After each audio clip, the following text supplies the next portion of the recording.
অনেকে আছে ক্ষমা করতে চায় না, কঠিন হৃদয়, পাথরের মতো শক্ত হৃদয়, মাফ করতে চায় না কাউকে। উনি আবার মুনাজাতে বসলে আল্লাহ আল্লাহ আমারে মাফ করো, আল্লাহ আমারে ক্ষমা করো, কাঁদতে কাঁদতে বুক ভাসায়। উনি ক্ষমা চায় মাগার উনি কাউরে ক্ষমা করেন না। এরকম ডাকাত আছে না নাই? চিন্তা করছেন? উনি ক্ষমা চায় আল্লাহর কাছে, কিন্তু উনি ক্ষমা করে না। প্রিয় ভাইরা, ক্ষমা করুন। যে ক্ষমা করে সে ক্ষমা পায়। আচ্ছা, একটু চোখটা বন্ধ করে, চোখ বন্ধ করলাম, আমি জানা অজানা পাপের পাহাড়ের দিকে তাকালাম। এবার একটু চিন্তা করেন যে কি পরিমাণে ক্ষমা আল্লাহর পক্ষ থেকে আমার জন্য প্রয়োজন। চিন্তা করেছেন?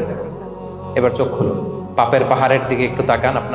আপনার জানা অজানা যে পাপের পাহাড়, তাকান এবং ভাবুন এগুলোর জন্য কি পরিমাণে ক্ষমা আল্লাহর পক্ষ থেকে আপনার দরকার, প্রয়োজন। সেই প্রয়োজনের তাগিদে হলেও ক্ষমা করুন। খেয়াল রাখবেন, যে ক্ষমা করে সে ক্ষমা পায়,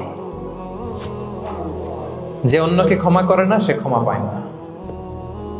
তাহলে আল্লাহর কাছে ক্ষমা চাওয়ার আগে আপনি আপনার পাশের লোকদেরকে ক্ষমা করবেন। পারা যাবে তো ইনশাআল্লাহ? ক্ষমা এটা সবাই করতে পারে না, এটা অনেক বড় মহৎ গুণ। যার হৃদয় বড় সে ক্ষমা করতে পারে।